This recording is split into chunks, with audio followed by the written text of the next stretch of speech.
Every day, every night, I'm sharing science-based psychology on my YouTube channel. And today we will be speaking about sports psychology, about self-efficacy, and building unshakable self-belief in your abilities that you can succeed.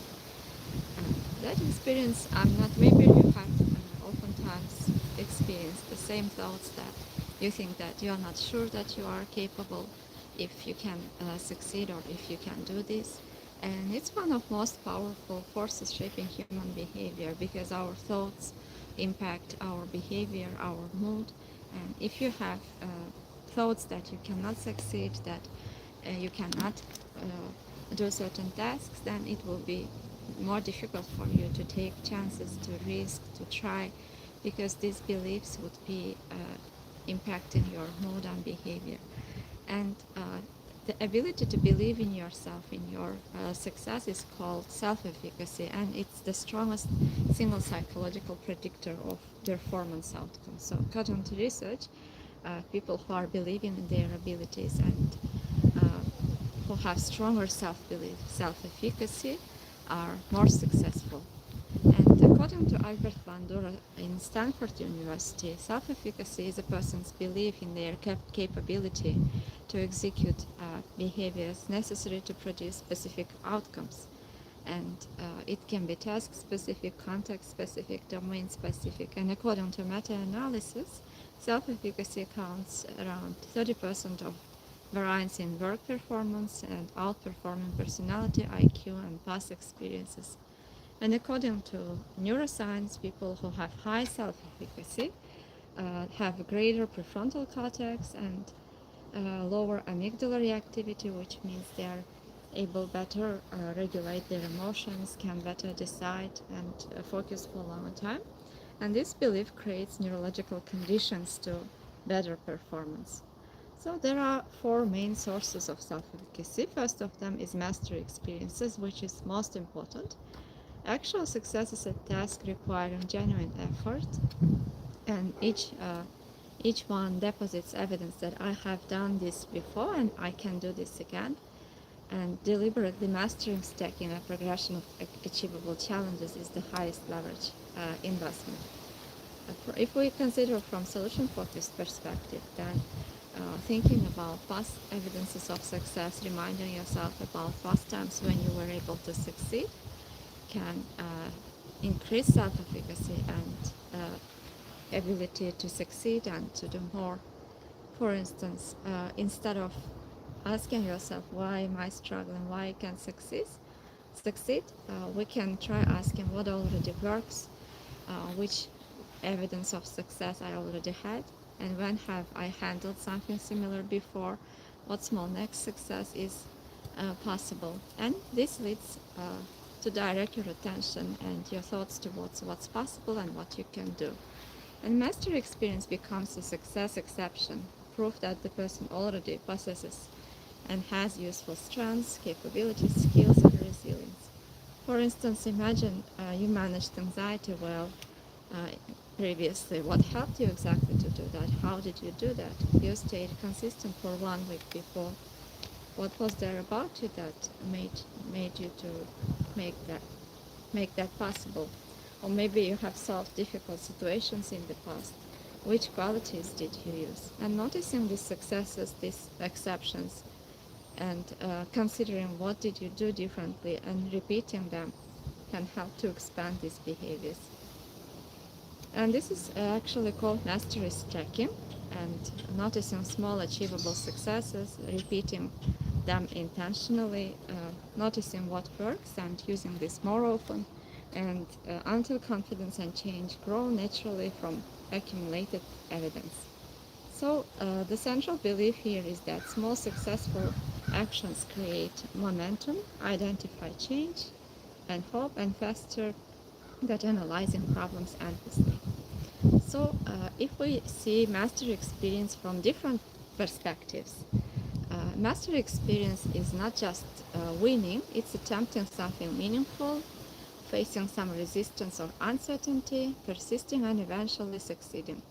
And the effort means if something is too easy, it produces little change in self-belief because there is no meaningful evidence of capability.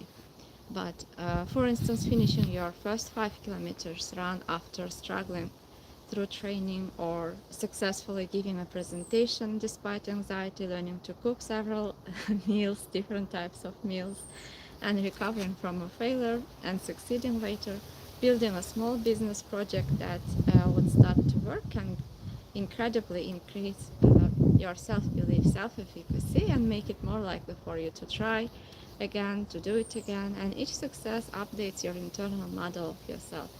And why mastery experience is so powerful? It's because most people think confidence comes first, and they think that if I will believe in myself, then everything will change and I can succeed. However, according to this approach, it says that dividing your tasks into smaller parts and trying small parts of your task or your goal actually helps you to notice that your brain to notice these evidences of success, and makes it more likely for you to succeed. Therefore, not just our beliefs impact our behavior, but actually actions also, behavior also uh, impacts the further behavior, willingness to start, willingness to try, and changes your belief. Therefore, here not just belief impacts action, but in a sense, actions increase evidence, change your belief, and after that, again, they impact positively your behavior.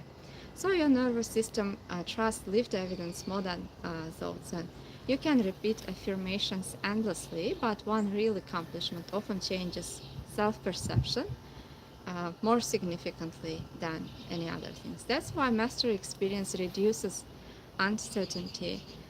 Maybe before you were thinking, I can't do it, but once you have completed something small, you start to think, I already did it, so I can do it again. And why evidence account idea is important. You can think of self-efficacy like an evidence bank account. Imagine that every completed challenge deposits evidence, and examples of deposits can be that you stayed disciplined for 30 days, you learned a difficult skill, or you adapted under pressure. So over time, this evidence is collected, and it starts to change your identity. So instead of setting very huge goals, and maybe then it will be more difficult for you to do it, and you will start to avoid, and then it increases shame, and you will have difficult thoughts about it. But when you set smaller goals and when you consistently make success, this creates an evidence of success, and this belief is collected and makes you more likely to succeed. And why struggle is necessary. Also, we have spoken about it before, that your goals shouldn't be very challenging, because it can make avoidance and procrastination to increase, and your tasks shouldn't be very easy, because you might feel bored and again start to avoid. Therefore, challenge must be difficult enough to create adaptation. And if there is no uncertainty, no effort, no discomfort, then there is a little mastery signal. But brain learns capability by overcoming friction. So if there is a slightly difficult task, slightly something new, it doesn't create a lot of overwhelm, anxiety, and it makes it more likely for you to stay in the flow and to create momentum and to continue trying and doing.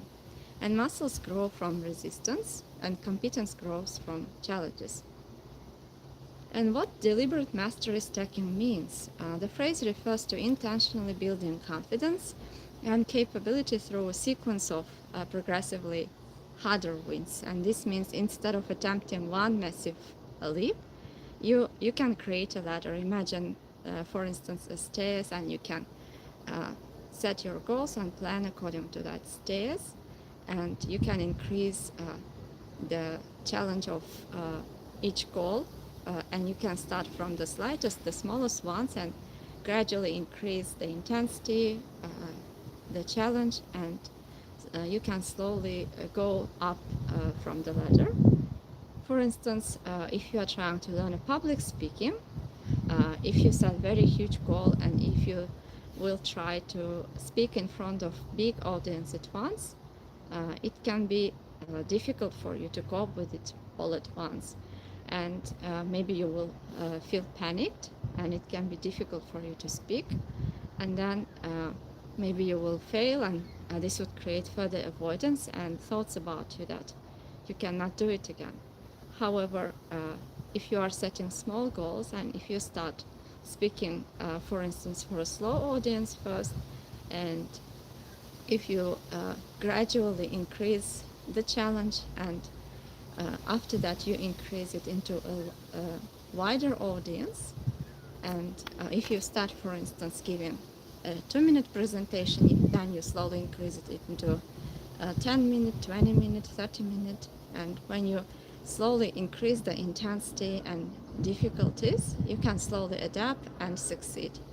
And after that, speaking will no longer be a challenge or difficulty for you. So therefore, creating these ladders and trying to increase intensity, increase difficulties, and starting from small goals is important to increase your self-efficacy. And a psychology of repeated success. Each time when you are succeeding, when you are doing small tasks, you are actually creating a sequence of success, and this would slowly help you to create a rhythm, and eventually this behavior would be automated, and you will have less anxiety, you will have less overwhelm, and success will come naturally for you. And people with strong self-efficacy also stay engaged longer during setbacks because they eventually believe that they can try different strategies. If this strategy didn't work, they are trying different approaches, and they see the obstacles as opportunities for growth. And instead of thinking that I'm incapable in the faces of difficulties, struggles, they increase their resistance and see each difficulty as an opportunity to learn something. And they think that difficulty is the survival, and they see difficulty as a tool for growing, for learning, for developing yourself. And identity shift emerges here, and they get out of difficulties even stronger. However, if a person starts to see themselves as incapable, and if they will start to avoid and to have shame, self-criticism, then approach is important. Their belief in themselves is important. And if, for instance, there can be several people who are experiencing the same challenges, but their self-efficacy levels considerably impact the behavior and consequences and results and their success levels. For instance, you may fail in an exam. You can adjust your study methods, you can learn new strategies, and you can pass later. But imagine if you failed an exam, and if you are believing that you are incapable, if you constantly criticize yourself, you feel bad about yourself, and this would complicate your studies again, and most likely you will not try it again, and there is higher possibility for you of failing further exams. But if you have a higher self-efficacy, you will believe that you can recover and adapt and try it again and succeed eventually, and this makes it more likely for you to succeed. And there are practical frameworks for building mastery experiences. First of all is choosing a meaningful domain is important. When you are setting your goals, linking it to the meaning and to your values, and asking yourself why this task is important for you, and why you are trying to complete it, what's the meaning behind what make it more easier for you to face difficulties and to embrace the suffering, and be willing to embracing discomfort and continuing. Picking, for instance, something that matters. It can be fitness, academics, emotional regulation, social, building social confidence, overcoming social anxiety. It can be career skills, being disciplined, being creative. And when you tie these goals into meaning or values, it increases psychological impact and makes you more willing to embrace difficulties and discomfort on your way, and would make it easier for you to overcome challenges and to go up through that ladder.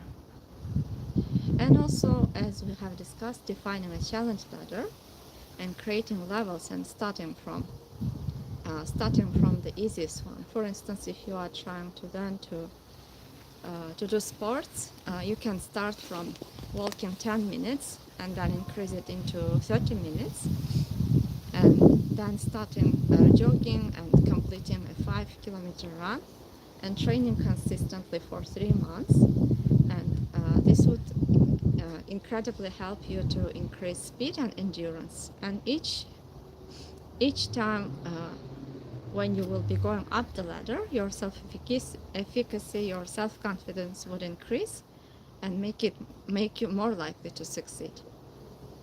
And tracking completed evidence is important.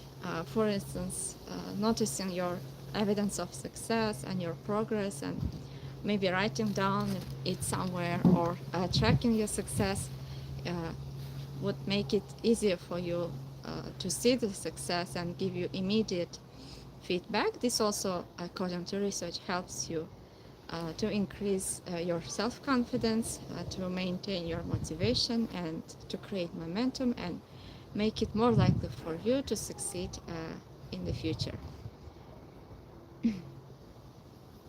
Because according to research, your brain forgets progress surprisingly quickly, but this evidence logs and this text journaling would help to stabilize your self-belief and keep your motivation stable.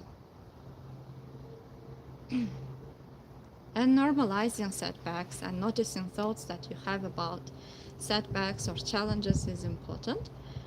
For instance, yesterday my friends were discussing about feeling burnout or feeling stressed and the ways of seeing it. And they were discussing that people who see the stress or setbacks or challenges as something, as a signal that shows that you care about those factors or those fields, are able to overcome challenges and to succeed more easily, rather than the people who see the setbacks and challenges as something which is related to them, and they start criticizing themselves and they think that they are incapable.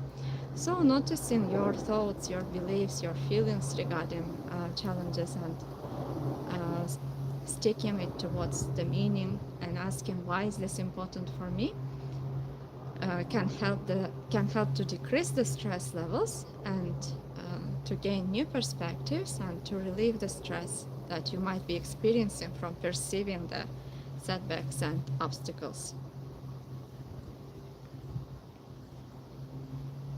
For instance, if you have failures in your task, in your job, and one failure doesn't mean that you didn't try. It doesn't invalidate your work or months of consistency or previous capability or prior growth. And strong self-efficacy includes that the belief that even if I'm experiencing challenges, difficulties right now, I'm capable, I can recover, I can find new strategies, I can try again, and I can find the approaches that would work. And hidden long-term effect. Deliberate mastery stacking eventually changes your relationship with uncertainty itself.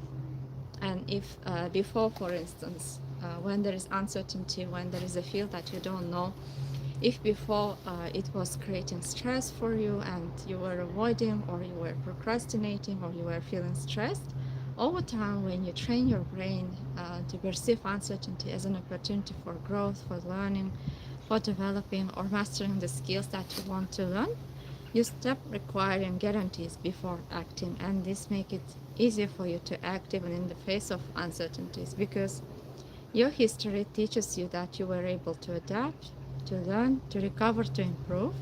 And this is one of deeper forms of confidence a person can develop.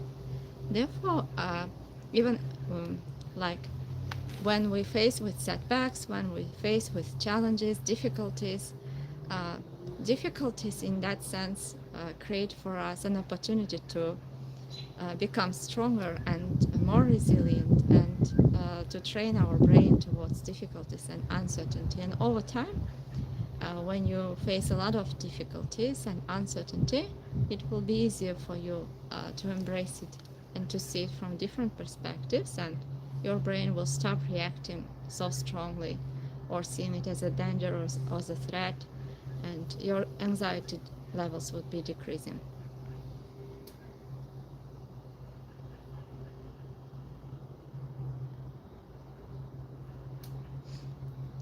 And there are different sources of increasing self-efficacy. So we have discussed about the first one, which means uh, setting intentions and goals and ladders that can increase your self-confidence, self-efficacy, and by slowly, gradually increasing challenge of the task and planning and consistently doing small tasks, you can help yourself to increase the self-efficacy, and also noticing your thoughts about setbacks, challenges, and your thoughts about difficulties, and changing relationship with them. Changing relationship with these thoughts or feelings might help to increase the self-efficacy.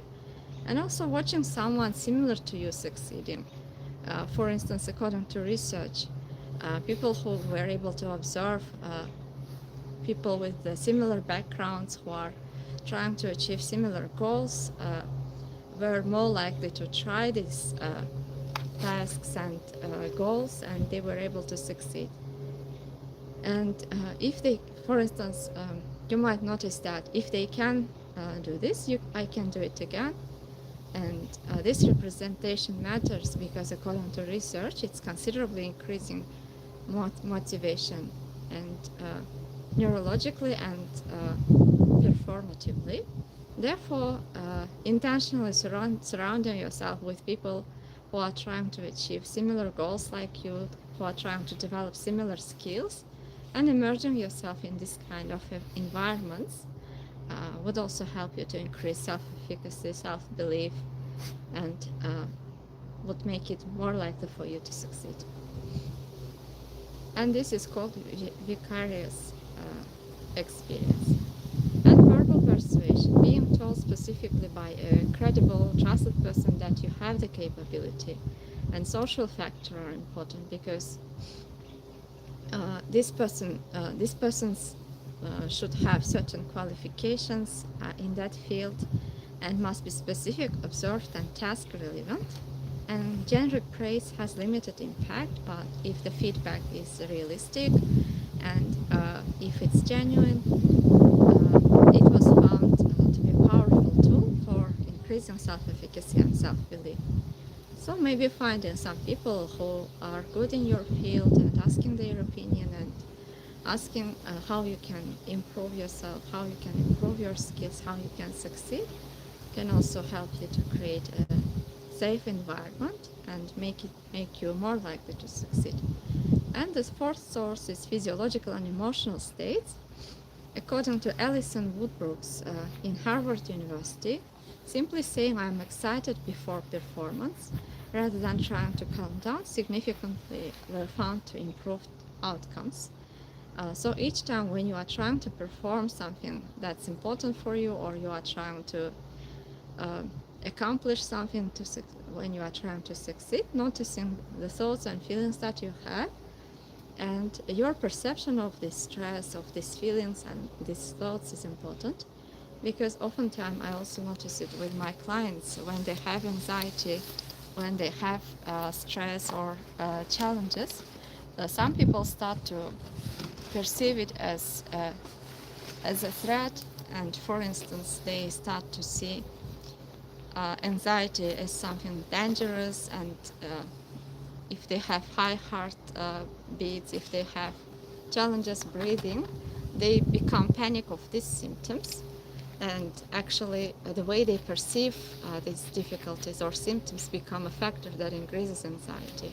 But according to sports psychology, successful athletes and people who succeeded in sport, they intentionally notice anxiety and see it as an excitement and see it as a signal that helps them to understand that this performance matters for them, that they are excited about what they are going to perform, and simple change in relationship with the performance and with the symptoms helps them to succeed. So also noticing your, your thoughts and feelings that you have towards the work you are trying to accomplish, and maybe simply changing your relationship with it might help to stay calmer, more focused on your goals, to stay more patient, and to increase your possibility for succeeding. And what are some ways of protecting and rebuilding efficacy? There can be moments of failure or difficulties or showing a slow progress, and it's an inevitable part of growing, developing, and succeeding. And it's important to notice again which thoughts, which feelings we have when we are having setbacks or difficulties and challenges. And failure alone doesn't destroy self-efficacy, but attribution does.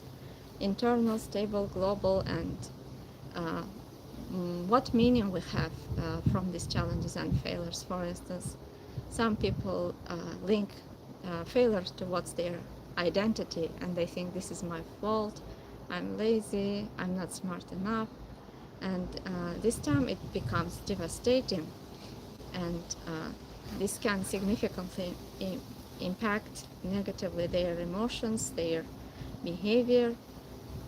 And if, for instance, they attribute the failure or decreased performance towards skills and see it as an information, and for instance, they might notice that I was lacking these skills, or my way of studying was wrong, or I didn't study for long enough, and I didn't prepare adequately in this area. This gives a bigger chance for them to try it again, and they can address it again, and this would create a way towards success. According to Carol Dweck's mindset research, the belief that ability is fixed produces exactly the failure attribution patterns that destroy self-efficacy. So noticing the thoughts that you have regarding failure or decreased progress, and working with these thoughts and changing your relationship with the thoughts and perception, your beliefs, can help you to succeed.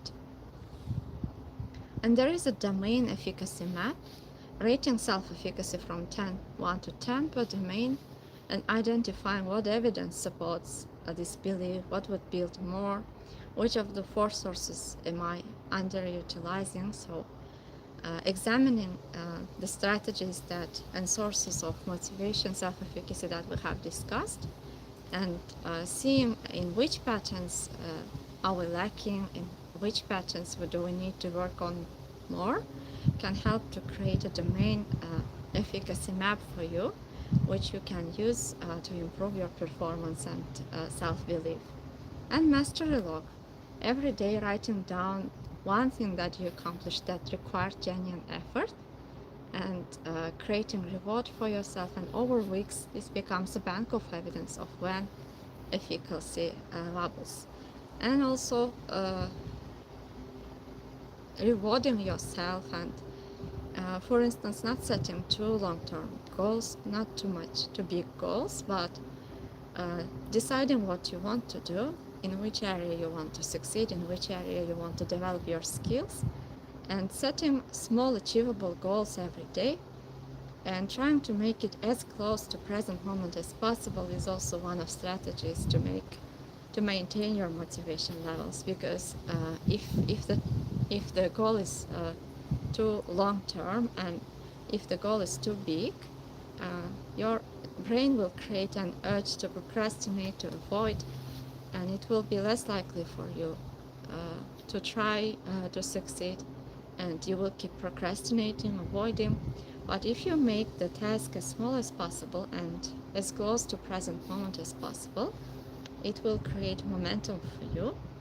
And for instance, imagine when we have deadlines, and when deadlines are approaching, we feel this urgency to complete it, and oftentimes many people are able to complete things that they were postponing very fast, and therefore creating the sense of urgency and carrying small set plans into future moment or closest to the present moment can be used as a strategy of performing your task and doing your tasks. For instance, if you want to become a healthy person, if you want to be physically more active, instead of setting a goal of going for workout for 90 minutes after 3 months, you can start walking 15 minutes every day and try to make it as close to the present moment as possible,